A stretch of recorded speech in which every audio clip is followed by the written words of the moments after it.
क्या भारत के अंदर है तो 41 करोड़ शाहरुख हैं। मैं ये समझता हूं कि उस बहन की आह और उस बहन का जो अंतिम बयान पुलिस को था वो ये था कि जिस तरीके से इसने मुझे तड़पा के जला के मारा है, इस व्यक्ति को भी, इस शाहरुख को भी, इस अधर्मी को भी इसी तरीके से तड़पा के हमारे भाइयों मारना।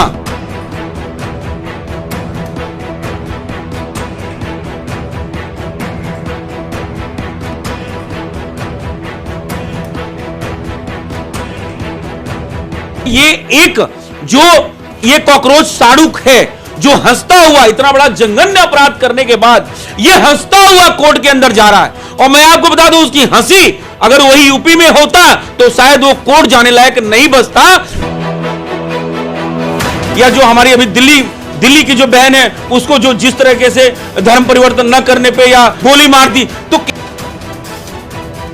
आपका एक इंटरनेशनल नचनिया ओम प्रकाश राजभर यूपी में है। एक मदरसा बता दो जहां से कोई इंटेलेक्चुअल स्कॉलर निकला हो। सारे के सारे बम बनाने की विधि कहां सिखाई जाती है? सिर्फ मदरसों में सिखाई जाती है। कि ये नचनिया बॉलीवुड के जो भाड़ हैं, ये 5000 में हमारे दरवाजे पे ना नाचे ना, तो आप मेरा नाम बदल दीजिएगा। पूरे देश में लगातार बहुसंख्यक समाज निशाने पर है। हैदराबाद से लेकर दिल्ली और उसके बाद झारखंड, कहीं ना कहीं पूरी तरीके से बहुसंख्यक समाज के खिलाफ जिस तरह से घटनाएं बढ़ी हैं, उससे बहुसंख्यक समाज में रोष भी है। झारखंड में और दिल्ली में तो ऐसी घटनाएं हुई जिसको देखने के बाद हर किसी का दिल दहल उठा और सबने फांसी की मांग की। दिल्ली में नैना मिश्रा को प्रपोजल स्वीकार न करने के लिए गोली मार दी गई, तो वहीं अंकिता सिंह को झारखंड के दुमका जिले में जला दिया गया सिरफिरे शाहरुख नाम के द्वारा। और उधर हैदराबाद में अभी कुछ दिनों पहले टी राजा सिंह ने जिस तरह से बयानबाजी की, उसके बाद जिस तरह से कांग्रेस और MIM के नेताओं ने बयानबाजी की, ओवैसी की party all India मजलिस-ए Ittehadul Muslimeen के नेताओं ने वीडियो जारी किए, उसके बाद हैदराबाद से लेकर पूरे देश में माहौल गर्म हो गया। बीजेपी ने उनको कारण बताओ नोटिस भी दिया है और कहीं ना कहीं मामले को पटापेक्ष करने का प्रयास है। हमारे साथ हिंदू आर्मी के नेता और प्रवक्ता सुशील तिवारी जी हैं, जो लगातार प्रखर रूप से अपनी बात रखते रहते हैं ऐसे मुद्दों पर। सबसे पहले इस समय सबसे ज्वलनशील मुद्दा झारखंड का है। झारखंड में आरोपी अंकिता सिंह के ऊपर पेट्रोल डालकर उसे जला देता है। उसके बाद जब वो पुलिस की गिरफ्त में जाता है तो ऐसे मुस्कुराता है मानो कि जैसे उसे कोई अवार्ड मिल गया हो। इस तरह की कानून व्यवस्था और इस घटना पर हिंदू आर्मी क्या कहती है? हैशटैग न्यूज़ भारत के माध्यम से मैं ये पूरे भारत को आह्वान करना चाहता हूं, ये बताना चाहता हूं कि भारत के अंदर एक शाहरुख नहीं है। अगर 141 करोड़ की जनसंख्या भारत के अंदर है तो 41 करोड़ शाहरुख हैं। असदुद्दीन ओवैसी से लेके, और जिस शाहरुख ने मेरी उस बहन को पेट्रोल डालकर जलाया है अंकिता सिंह को दुमका में, मैं ये समझता हूं कि उस बहन की आह और उस बहन का जो अंतिम बयान पुलिस को था वो ये था कि जिस तरीके से इसने मुझे तड़पा के जला के मारा है, इस व्यक्ति को भी, इस शाहरुख को भी, इस अधर्मी को भी इसी तरीके से तड़पा के हमारे भाइयों मारना। हम लोगों ने ये मांग करी है माननीय प्रधानमंत्री जी से कि जो झारखंड में इस्लामी पाकिस्तानी और एक तरह से आक्रांताओं की सरकार चल रही है, वो सरकार जो अपने विधायकों को बचाने के लिए तो रोज एयरलिफ्ट कर रहा है शिबू जो सोरेन, हेमंत सोरेन है, लेकिन उस बहन को 6 दिन उस हॉस्पिटल में तड़पने को छोड़ दिया और आज तक कोई सरकारी नुमाइंदा वहां नहीं गया, बल्कि हमारे हिंदू संगठनों ने सहयोग दिया।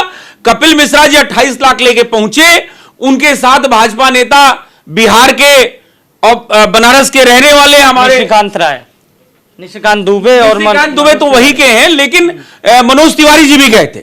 कहने का मतलब संवेदनहीन हो चुके ये 41 करोड़ जो ये अधर्मी जो भारत के वर्ष के अंदर रह रहे हैं, जो फ्री का राशन खाते हैं, 25 बच्चे पैदा करते हैं, जनसंख्या बढ़ाकर इस देश में गजवाए हिंद लागू करना चाहते हैं। मैं सभी को संदेश देना चाहता हूं कि उन्हीं 41 करोड़ में ये कॉकरोच शाहरुख है जो हंसता हुआ, इतना बड़ा जघन्य अपराध करने के बाद ये हंसता हुआ कोर्ट के अंदर जा रहा है। और मैं आपको बता दूं, उसकी हंसी अगर वही यूपी में होता तो शायद वो कोर्ट जाने लायक नहीं बचता। उसके हाथ पैर अभी तक यहां की पुलिस और योगी सरकार की पुलिस तोड़ चुकी होती। लेकिन मजबूरी यह है कि वो झारखंड के दुमका में है और झारखंड में सरकार किसकी चल रही है? झारखंड की बात ही नहीं, अभी कन्हैया लाल का मामला आया था राजस्थान, और दिल्ली में अब नैना मिश्रा को अंकिता सिंह के बाद प्रपोजल न स्वीकार करने के लिए गोली मार दी गई, हालांकि वो जिंदगी और मौत से संघर्ष कर रही हैं। ये ऐसा क्यों देखने को मिलता है कि जहां जहां बीजेपी की सरकार नहीं है वहां वहां मांग होती है कि योगी आदित्यनाथ मॉडल लागू करिए, हेमंत बिश्व शर्मा मॉडल लागू करिए, और उन प्रदेशों में एक टारगेटेड क्राइम होते हैं, चाहे वो राजस्थान हो, चाहे झारखंड हो, चाहे दिल्ली हो। और दिल्ली की जो नैना मिश्रा की घटना है वो भी बहुत चिंताजनक है। क्या कहेंगे, ऐसा क्यों हो रहा है? जहाँ भाजपा शासित राज्य नहीं है वहाँ पर ऐसी घटनाएं क्यों बढ़ रही हैं? देखिए, मैंने आपको पहले ही अपने वक्तव्य में कहा कि दुमका का जो डीएसपी है, एसपी है, जो वहां का पुलिस वाला जो पुलिस अधिकारी है, वो उसी कट्टरपंथी समाज से आता है। 41 करोड़ जिनकी जनसंख्या देश में है, उसी समाज से आता है। उस पुलिस वाले को हिंदू संगठनों के दबाव के बाद वहां से हटना पड़ा। कारण वो शाहरुख को सपोर्ट कर रहा था। यहां हिंदुओं में आप चले जाइए तो सेकुलरिज्म का चोला उड़े, कॉकरोच बैठे हुए सिस्टम के अंदर। एक हिंदू अगर जाएगा, एक लेखपाल के यहां भी जाता है या एक किसी कोई क्लर्क के यहां काम कराने जाता है, तो वो बिना भ्रष्टाचार घूस लिए काम नहीं करता है। लेकिन वहीं पे नूर मुस्तफा ने दिखा दिया कि वो आसमानी किताब वाले 41 करोड़ के समूह का है, और वो उसने शाहरुख को हेल्प करने की कोशिश करी और इस पूरे कांड को दबाने की कोशिश करी। बहरहाल चूंकि मामला उग चुका था, लोगों को पता लग चुका था, हिंदू संगठन एक्टिव हो चुकी थी, तो उसको प्रशासन ने देखते हुए उसको हटा तो दिया। लेकिन आप देखिए कि ये षड्यंत्रकारी पूरे देश के अंदर इस तरह से फैल गए हैं। अब आपका सवाल यह है कि जहां राष्ट्रवादी सरकार, भाजपा शासित सरकार नहीं है, वहीं क्यों ये सब हो रहे हैं? देखिए, इसमें कोई डाउट नहीं है। हमने जहां तक उत्तर प्रदेश का नाम लिया, उत्तर प्रदेश में साफ साफ योगी आदित्यनाथ का कहना है कि भाई देखो, रहना है तो ढंग से रहो, नहीं तो तुम्हारे यहां बुलडोजर भी चलेगा और तुम्हारी तोड़ाई भी होगी। तो इस वजह से यहां के जो अपराधी हैं, और अपराध करता कौन है, मैं ये बात कहूंगा तो कंट्रोवर्सी हो जाएगी। अपराधी भी ये 41 करोड़ हैं। मैं तिहाड़ जेल में रहा हूं, 90% अपराधी एक कट्टरपंथी समाज से आते हैं, जो खाते हैं, जो अपनी बहन से विवाह करते हैं, जो जनसंख्या बढ़ाने के जिम्मेदार हैं, जो बेरोजगारी के जिम्मेदार हैं, जो यहां महंगाई के जिम्मेदार हैं। ये यही हैं, ये वही लोग हैं 41 करोड़ जिसके घर से शाहरुख आता है। अब शाहरुख के अंदर ना कोई डर है, ना क्यों, उसको पता है कि सिस्टम में बैठे भेड़िए उसको मानवाधिकार के षड्यंत्र को रच के और उसको 2 साल 5 साल बाद बेल करा लेंगे। इस वजह से हिंदू आर्मी ने यह चेतावनी दी है कि अगर आप उसको जल्द से जल्द फांसी नहीं देते हैं तो हम राष्ट्रव्यापी आंदोलन को जो जन्म देंगे और उसका परिणाम भव्य हो सकता है। उत्तर प्रदेश में 16,513 रजिस्टर्ड मदरसे हैं जो मान्यता प्राप्त हैं और जिनकी तनख्वाह उत्तर प्रदेश के राजकीय कोष से जाती है। लेकिन अब उत्तर प्रदेश सरकार और खासकर अल्पसंख्यक विभाग की पैरवी पर मुख्यमंत्री ने एक फैसला सुनाया है कि जो उत्तर प्रदेश में नॉन रजिस्टर्ड मदरसे हैं, चाहे देवबंद का मदरसा हो, चाहे महाराजगंज गोरखपुर का मदरसा हो, पूरे उत्तर प्रदेश में जो भी नॉन रजिस्टर्ड मदरसे हैं उनकी गतिविधि और उनमें क्या कुछ चल रहा है पूरा अपडेट सर्वे के माध्यम से कराया जाएगा। ओवैसी ने एक बयान दिया है और कहा है कि सर्वे के माध्यम से मदरसा और आतंकवाद के बीच में बीजेपी सरकार लिंक तलाश रही है। हालांकि अल्पसंख्यक मंत्री दानिश आज़ाद ने कहा है कि हम विकास की बात करते हैं, हम आतंकवाद और मदरसे को साथ नहीं जोड़ते। जो मदरसे का सर्वे हो रहा है जिस पर ओवैसी इस तरह का बयान दे रहे हैं कि आतंकवाद का लिंक ढूंढा जा रहा है, इसके पहले जब देवबंद में एटीएस सेंटर बना था तब भी उन्होंने विरोध किया था। तो क्या कहेंगे, जो मदरसों का सर्वे हो रहा है क्योंकि सरकार पूरा पड़ताल जानना चाहती है कि कितने मदरसे चल रहे हैं जो नॉन रजिस्टर्ड हैं, इस पर क्या कहेंगे? देखिए, आसाम के अंदर हेमंत बिश्व शर्मा ने सारे मदरसे एक तरह से बंद करा दिए, ठीक है। 2, 4, 10 संस्कृत स्कूल थे वो भी बंद करा दिए। ये 41 करोड़ जो यहां रह रहे हैं ना यहां के हैं, हम सनातनी मूल निवासी यहां के हैं। सिख हो पंथ, हमारा जैन पंथ हो, हमारा बौद्ध पंथ हो, ये जो हम सनातनी, ये मूल निवासी हम यहां के हैं। जो 100 करोड़ सनातनी है वो यहां के हैं। यहां किसी आसमानी किताब वालों का मदरसा होना ही नहीं चाहिए। और मैं आपसे सवाल पूछता हूं, आपके चैनल के माध्यम से पूरे देश से ये पूछना चाहता हूं कि एक मदरसा बता दो जहां से कोई इंटेलेक्चुअल स्कॉलर निकला हो, सारे के सारे बम बनाने की विधि कहां सिखाई जाती है? सिर्फ मदरसों में सिखाई जाती है। खासकर देवबंद पर वो ऐसी लगातार करते हैं कि देवबंद में जब कुछ होता है, एटीएस सेंटर बनता है, तो उस देवबंद के जितने मदरसे हैं और लगातार पहले भी एटीएस के निशाने पर रहे हैं, तो उन मदरसों के मुद्दों पर लगातार वो खुल के बोलने लगते हैं और उनके समर्थन में आ जाते हैं। तो इस पे क्या कहेंगे? नहीं, देखिए, मैं फिर कह रहा हूं कि देखिए, हर काल में राक्षस और देव हुआ करते थे। ओवैसी जैसे लोग, 41 करोड़ जिनकी मैं बात कर रहा हूं, ये सारे के सारे ये दानवी प्रवृत्ति के लोग, से भक्षण करने वाले लोग, अपनी बहन से विवाह करने वाले लोग, प्रकृति को अप्राकृतिक तरीके से बदलने वाले लोग, हर काम को उल्टा करने वाले लोग, जनसंख्या बढ़ाने वाले लोग, आप समझने का प्रयास करिएगा, महंगाई बेरोजगारी के जिम्मेदार लोग, पंचर बनाकर इस देश को गजवाए हैं। इस देश को 1947 में भी पंचर करने की षड्यंत्र करने वाले लोग ये करेंगे क्या? इनका काम ही यही है। आप समझिए, इनका षड्यंत्र फेल हो रहा है। यही इस वजह से जगह जगह पे अपनी कृत्य दिखा रहे हैं। कहने का तात्पर्य है, मैं आपको आज दावे के साथ कह सकता हूं कि यह बात आज ऐतिहासिक है, नोट कर लीजिएगा कि यह भारत 1947 में गजवाए हिंद लागू नहीं करेगा, बल्कि हम ठीक कुछ वर्ष बाद इसको हिंदू राष्ट्र घोषित करने जा रहे हैं। और यह कोई तकिया कलाम नहीं है, पूरा 734 पेज का जो हिंदू राष्ट्र का संविधान है वो पूरा तैयार हो चुका है। आपको एक बात बता दें, यह हिंदू आर्मी का दावा ही नहीं, पुख्ता साक्ष्य है हमारे पास में। और हम बात कह रहे हैं आप, हम बिल्कुल आधिकारिक बयान दे रहे हैं, हम हिंदू राष्ट्र निर्माण करके रहेंगे। हमने इंटरनली 736 पेज का पूरा इसका ड्राफ्ट तैयार कर लिया है। यहां ना ये अंग्रेजी कानून चलेगा, ना ये शरीयत चलेगा, ना ये ओवैसी चलेगा, ना ये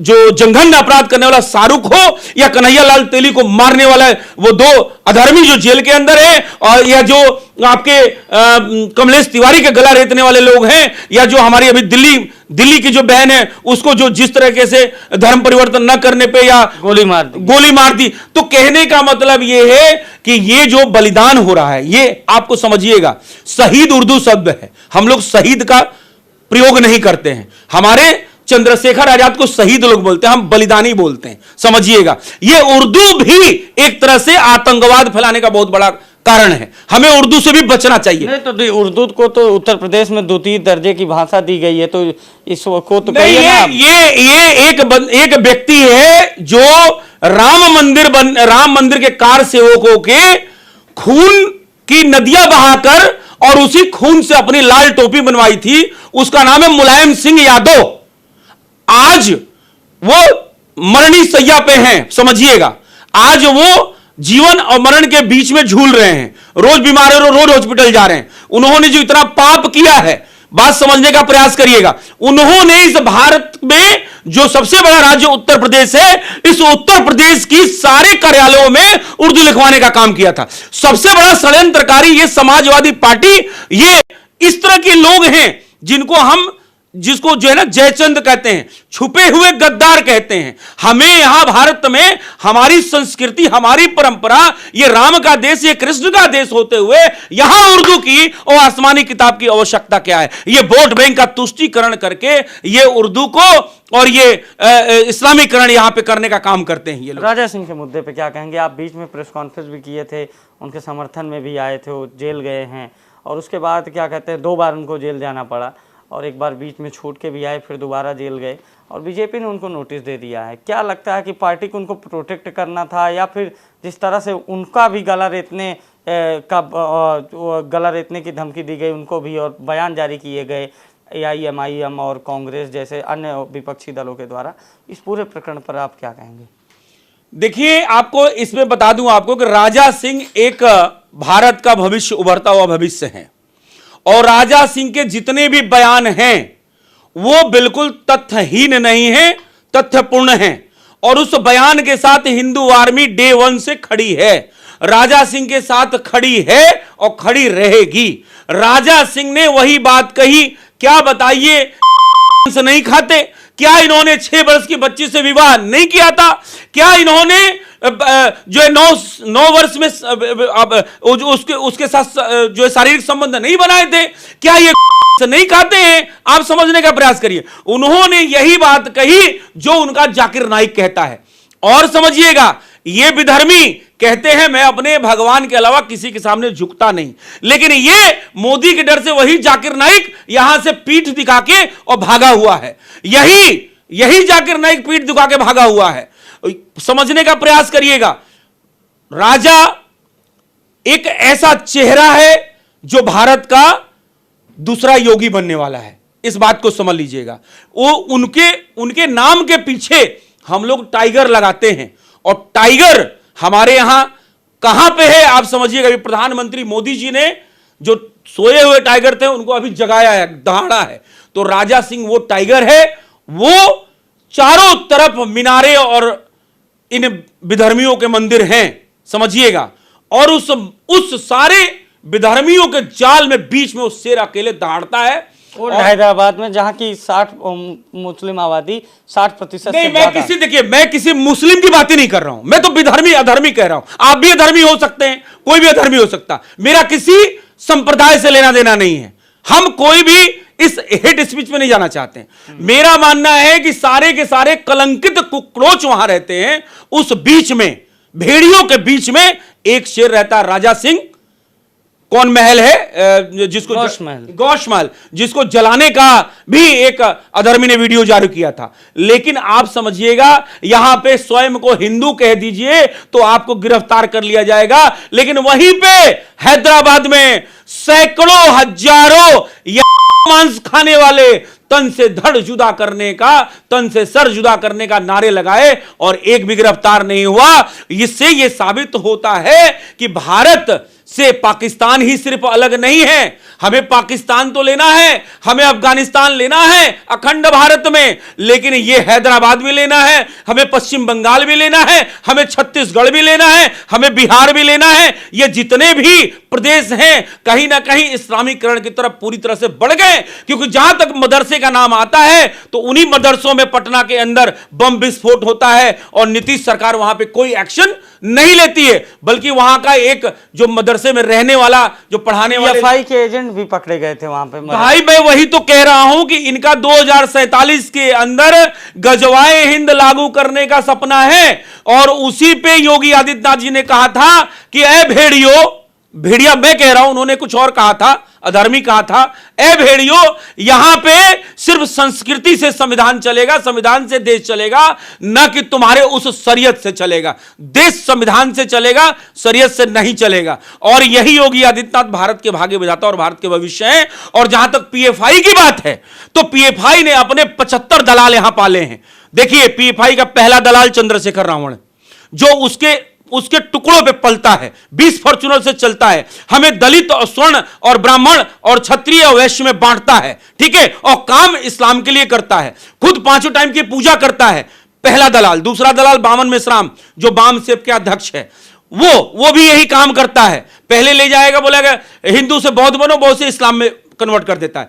तो ये 2 ऐसे नाम हैं। इसके अलावा बिहार में जीतन राम मांझी, अप्रत्यक्ष रूप से नीतीश कुमार, अप्रत्यक्ष रूप से आपका एक इंटरनेशनल नचनिया ओम प्रकाश राजभर यूपी में है। तो ये सारे के सारे नचनिया जो है वो इस राष्ट्रवाद के खिलाफ काम कर रहे हैं और PFI की दलाली कर रहे हैं। और आपको बता दें, PFI ने किताब बंटवाए थे जिसमें लिखा था कि रेट लिस्ट भी जारी हुआ है, किस तरीके से सब 7 लाख रुपए जो है सिख की लड़की को भ्रमित कर लव जिहाद करने पे 7 लाख रुपए मिलेंगे, ब्राह्मण पे 5 लाख, दलित पे 3 लाख, इस तरीके से वो भी मतलब उन्होंने कैटेगरी आउट कर रखा है। आप समझिए, ये 41 करोड़ एक हैं, ठीक।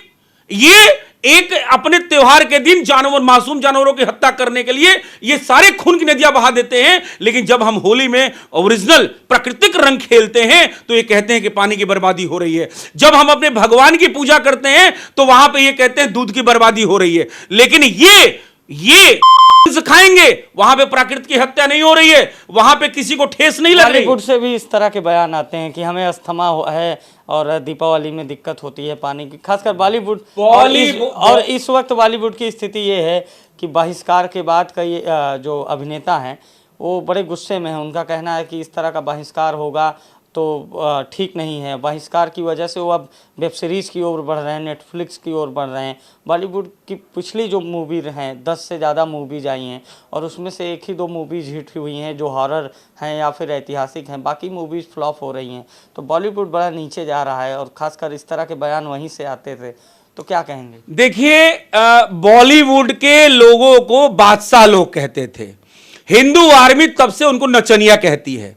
और मैं आज बता दूं कि हम लोगों ने कमर तोड़ दिया है। हम चाहेंगे वो सिनेमा चलेगा। हम गदर 2 को हिट करके दिखाने वाले हैं। ये आज आपके चैनल के माध्यम से चैलेंज करते। द कश्मीर फाइल का भी हमने चैलेंज किया था और गदर 2 को भी इंटरनेशनल हिट मिलेगा, समझिएगा। लेकिन यही आमिर खान, जुल्फी खान, महेश खान, समझिएगा, नाम महेश है, भट्ट है लेकिन वो है खान, समझिएगा, नसरुद्दीन खान, सैफ अली खान, शाहरुख खान, ये जितने भी हैं ये सारे के सारों की कमर तोड़ दिए। और आपके चैनल के माध्यम से एक बात मैं बताना चाहता हूं कि ये नचनिया बॉलीवुड के जो भाड़ हैं, ये 5000 में हमारे दरवाजे पे ना नाचे ना तो आप मेरा नाम बदल दीजिएगा, हिंदू आर्मी का नाम चेंज कर दीजिएगा।